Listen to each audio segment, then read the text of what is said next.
Class 12th matrix exercise 3.2 का 18 तक का इसके पहले वीडियो में आपको क्वेश्चन मिल गया होगा। क्वेश्चन नंबर 19 देख लीजिए।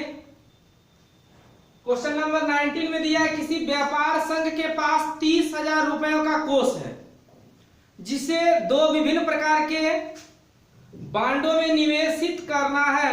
प्रथम बांड पर 5% वार्षिक तथा द्वितीय बांड पर 7% वार्षिक ब्याज प्राप्त होता है। आव्यूह गुणन के प्रयोग द्वारा यह निर्धारित कीजिए कि 30,000 रुपए के कोष को दो प्रकार के बांडों में निवेश करने के लिए किस प्रकार बांटे जाए कि व्यापार संघ को कुल ब्याज प्राप्त हो।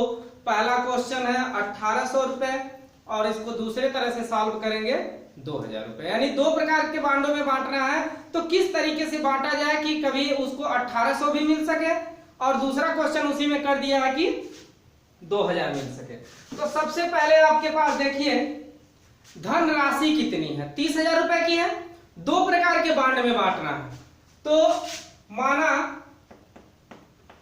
प्रथम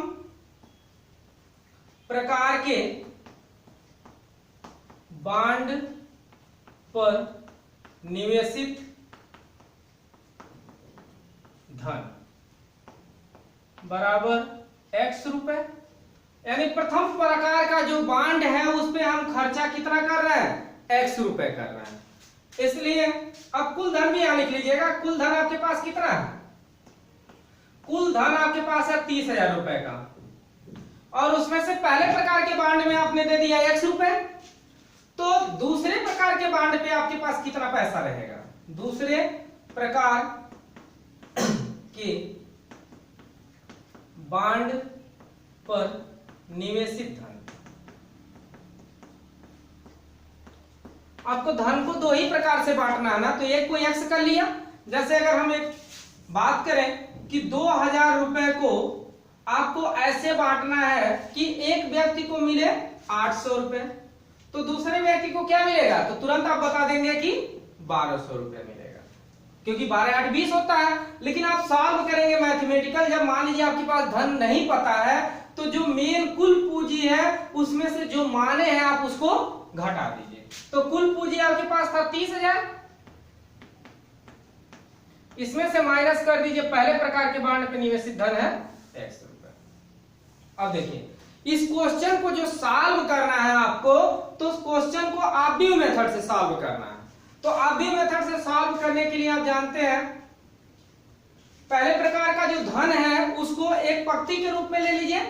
मान लीजिए x रुपए हो गया और 30,000 माइनस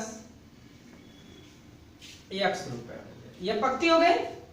और जो उसका दर दिया है कितने परसेंट पे आप दे रहे हैं धन को, उसको यहां लिख लीजिए। पहला 5% पे आप दे रहे हैं, दूसरे प्रकार के बांड को आप 30% पे दे रहे हैं। तो हमें जो लिखा और टोटल अमाउंट, पहला वाला क्वेश्चन हम इसका सॉल्व कर रहे हैं। टोटल अमाउंट इसमें कितना है, 1,800 रुपए आपको मिल रहा है। तो करेंगे क्या है, आप यहां x कर देंगे और यहां 30,000 यानी 30,000 माइनस x करेंगे और ये जो परसेंटेज में है इसको आप बदल दीजिए। यानी परसेंट में किसी चीज को अगर हम बदलते हैं नॉर्मल भिन्न में तो कैसे हो जाता है, जैसे 5% है तो इसको 5 बटे डायरेक्ट हम क्या कर देते हैं, 100 कर देते हैं। तो यहां भी आप क्या कर दीजिए, 5 की जगह पे 5 बटे 100 कर दीजिए और 7 की जगह पे 7 बटे 100 कर दीजिए। तो ये निकल गया हमारा, हमने भिन्न के रूप में इसको कन्वर्ट कर लिया। अब आपको पता है कि इसको हम सॉल्व करते हैं तो पंक्ति गुणे स्तंभ करते हैं। जैसे पहली पंक्ति लिया, पहले स्तंभ में गुणा करेंगे तो एक ही पंक्ति है, एक ही स्तंभ भी है। तो x का अगर 5 बटे 100 में करेंगे तो ये 5x बाई 100 हो जाएगा ना। और इसको जब करेंगे तो यह प्लस करेंगे 30,000 माइनस x कर देंगे और पूरे के बटे आपका क्या हो जाएगा, 100 हो जाएगा। और कुल मिलाकर के यह होना कितना है, 1,800 रुपए हमको ब्याज चाहिए। हो गया। तो अब यहां से क्या करेंगे, देखिए दोनों के बटे 100 है तो दोनों में 100 कॉमन है बटे में, तो एक के बटे अगर 100 हम कॉमन ले लेते हैं तो हमारे पास बचता क्या है, यहाँ 5x और यहाँ प्लस 7 का इसमें कर देंगे 7 3 का 21, यानी 2,10,000। ये 2,10,000 हो गया, माइनस यहाँ पर हो जाएगा 7x और बराबर यहाँ हो जाएगा 1800। तो यहाँ 100 बटे के रूप में है, तो इसका गुणा करेंगे तिरक तो 1,80,000 हो जाएगा, और 7x प्लस में 5x प्लस में 7x माइनस में, तो इसकी वैल्यू हो जाएगी -2x। हो गया। और यहाँ पे जो 2,10,000 प्लस के रूप में जुटा है, इसका पहले यही रहने दीजिए, 2,10,000 एक स्टेप और समझा दे रहे हैं आपको, इक्वल 1,80,000। अब क्या करेंगे, यह 2,10,000 इधर प्लस में साइड चेंज करेंगे तो माइनस में हो जाएगा, -2x इक्वल 1,80,000, 1,80,000 हो गया, और माइनस कर देंगे 2,10,000। ये क्वेश्चन हो गया। अब क्या करेंगे, देखिए इसको घटा दीजिए इसमें से और -2 से भाग दे दीजिए, तो x बराबर अगर 1,80,000 में से 2,10,000 को घटाते हैं हम, तो क्या हो जाएगा, ये हमारा मिल जाएगा 30,000 -30,000, और बटे माइनस में दो, तो माइनस से माइनस कैंसिल हो जाएगा, यानी x की वैल्यू जो निकल के आ जाएगी वो 15,000 हो जाएगी। तो यह व्यक्ति जो था वो प्रथम प्रकार के बांड पे कितना निवेश किया, प्रथम प्रकार के बांड पर निवेशित धन बराबर x, और x का मान क्या आ गया 15,000। तो यहां लिख देंगे प्रथम प्रकार के बांड पर निवेशित धन बराबर, ये x था इसका मान, और x का मान आपका आ गया 15,000। और दूसरे प्रकार, जो दूसरा प्रकार है, दूसरे प्रकार के बांड पर निवेशित धन बराबर ये 30,000 माइनस x था, तो इसको भी 30,000 में से अगर 15,000 को घटा देंगे तो यह भी मिल जाएगा 15,000। तो दोनों प्रकार के बांडों पे कितना कितना निवेश किया गया, 15,000। अगर यही क्वेश्चन, इसी का दूसरा क्वेश्चन आपको सॉल्व करना होगा, तो जहां बाकी सारी चीजें उसी तरीके से सॉल्व होगी, जहां 1800 था वहां 2,000 कर लेंगे। तो यहां 2,000 अगर करेंगे तो यहां 1800 की जगह पे 2,000 हो जाएगा, यहां भी 2,000 हो जाएगा, बाकी उसी तरीके से सॉल्व होगा, कोई भी चेंजिंग इसमें नहीं करनी है आपको। यहां 2,000 हो जाएगा। अच्छा, 2,000 में जब 100 से गुणा कर देंगे तो ये 2 लाख हो जाएगा, और 2 लाख में से अगर 2,10,000 को आप घटा देंगे, यहां लिख देंगे 2 लाख,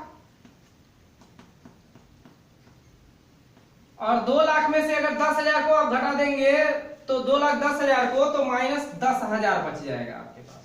10,000 में से 2,000 से भाग देंगे तो यह क्या हो जाएगा, 5,000 हो जाएगा। और जब 5,000 प्रथम प्रकार के बांड पर निवेशित हो जाएगा, तो दूसरे प्रकार के बांड पर निवेशित कितना धन होगा, 30,000 में से 5,000 को घटा दीजिए तो इसका मान आ जाएगा 25,000। तो पहले का पहला और दूसरा क्वेश्चन सॉल्व हो गया। अब देखिए 19वें क्वेश्चन का था ये। अब क्वेश्चन नंबर 20 देख लीजिए। चलो,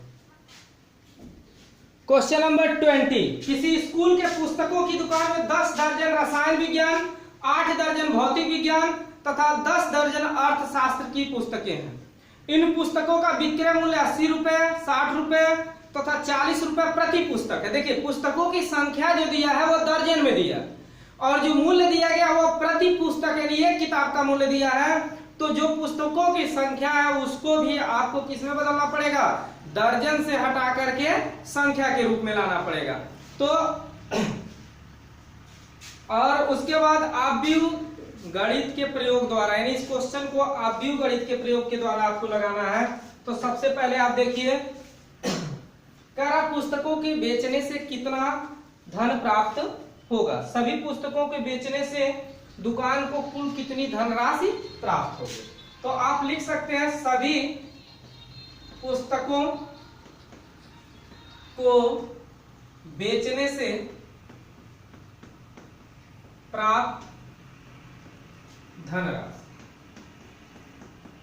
अब क्या करेंगे, जो पुस्तकों की संख्या है, देखिए यहां पहले लिखेंगे पुस्तकों, धनराशि अगर निकालना चाह रहे हैं आप तो पहले लिखिए पुस्तकों की संख्या, पुस्तकों की संख्या,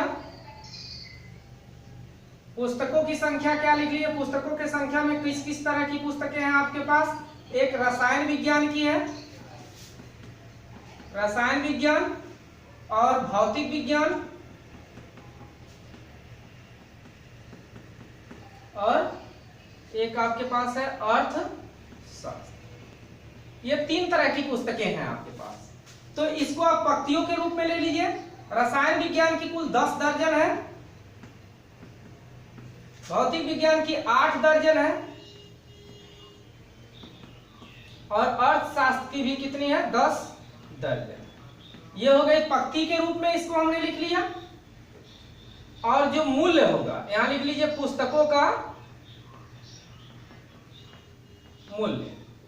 तो पुस्तकों का मूल्य कितना दिया है? पुस्तकों का मूल्य दिया गया है आपका 80 रुपए, 60 रुपए और 40 रुपए। 80 रुपए, 60 रुपए और 40 रुपए। अब क्या करेंगे? जो दर्जन है, जो संख्या दर्जन में दिया गया है, उसको कन्वर्ट कर दीजिए।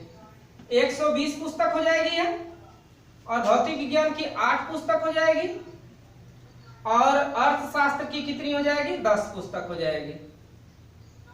सॉरी, 12 96 हो जाएगा ना, दर्जन में है, और ये 10 है तो ये भी 120, यानी सब में 12 से गुणा कर दीजिए तो वो संख्या निकल जाएगी। और यहाँ पर है 80, 60 और 40। अब पंक्ति गुणे स्तंभ, इसको कन्वर्ट कर लीजिए, गुणा कर लीजिए पंक्ति का स्तंभ में। 120 का अगर 8 में करते हैं तो 12 वठे 96, 2 जीरो हो जाएगा, 9600 हो जाएगा।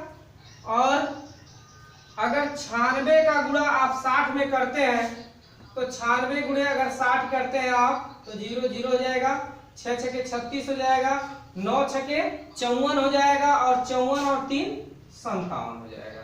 5760 रुपए आपका हो जाएगा। 5760 रुपए प्लस 12 का गुणा आप 4 में करते हैं, 12 चौका 48, 2 जीरो, यानी 4800। अब इन सबको जोड़ दीजिए, 9600,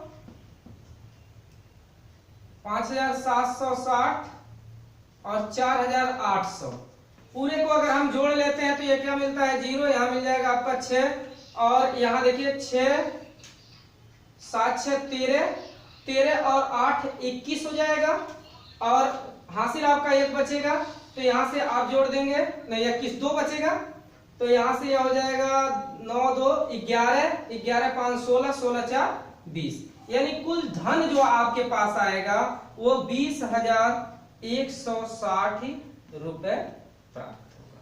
तो ये क्वेश्चन नंबर 20 था। क्वेश्चन बहुत ही इजी है, आसान तरीके, इसको और भी तरीके से हम लगा सकते थे। जैसे मान लीजिए 10 दर्जन रसायन विज्ञान की किताबें हैं, यानी कुल किताबें 120 होंगी, 120 में 80 का गुणा कर देते आप सीधे आप डायरेक्ट सबको अलग अलग निकाल के भौतिक विज्ञान, रसायन सबको एक साथ जोड़ सकते थे। लेकिन इसमें यह आव्यूह विधि से आपको सॉल्व करना है, इसलिए आपको क्वेश्चन इसी तरीके से सॉल्व करना पड़ेगा, पंक्ति गुणे स्तंभ करके। क्वेश्चन कोई डिफिकल्ट नहीं है, बहुत आसानी से आप लगा सकते हैं। तो इस वीडियो में हमने क्वेश्चन नंबर 20 और 19 और 20 बताया। नेक्स्ट वीडियो में 2 क्वेश्चन और बचे हैं, आपको वो बता दिए जाएंगे।